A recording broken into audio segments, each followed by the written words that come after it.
In this video, I want to talk about why Star Wars Legion will succeed, where Star Wars miniatures game from Wizards of the Coast failed. Hi folks, welcome back to the channel. So if this is your first time here, thanks very much for watching, and why not click the subscribe button and also the bell notification so you don't miss an upload from me. So in one of my videos where I discussed why I thought Star Wars Legion might just be the most important miniatures game ever, I had a comment that said I was talking as if no other Star Wars miniatures game had ever existed. Now whilst I was aware there had been one previously, I didn't know a lot about it. So I thought I'll do some digging, do a little bit of research to understand why it failed and Star Wars Legion will succeed.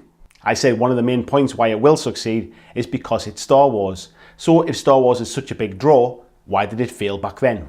The original Star Wars miniatures game was produced by Wizards of the Coast starting in around 2004 and continued production to around 2010. In this game you could choose from 10 different factions across all eras of the Star Wars universe, including the Force Unleashed computer game, and you could pitch your characters against each other. The miniatures came pre-painted much like X-Wing does these days, and it was based on a D20 Star Wars role-playing game system. The game itself was much along the lines of the Dungeons & Dragons miniatures game, which was also produced by Wizards of the Coast. It was played on a gridded map, and you could upgrade these grids using terrain tiles that came as part of the upgrade packs. One of the suggestions to get Star Wars Legion to appeal to the X-Wing players is that the miniatures should come pre-painted. So it seems Wizards of the Coast had so many things right back then, so why did it fail?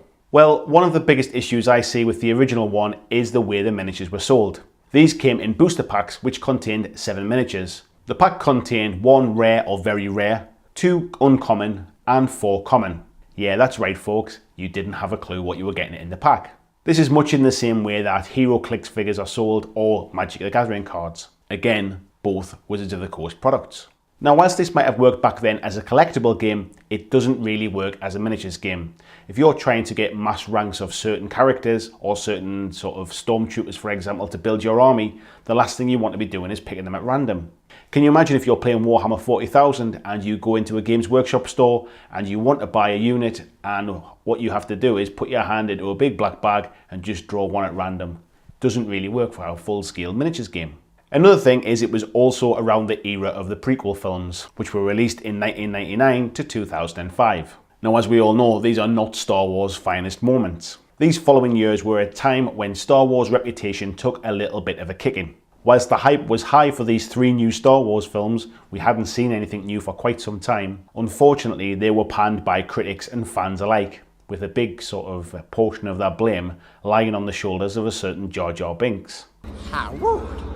In 2008, the release of the Clone Wars animated series did bring back a little bit of kudos for Star Wars, especially to a younger audience, and even the Lego Star Wars games brought a little bit of cool back to the Star Wars brand a little later on. However, this was a bit too late for the Star Wars miniatures game.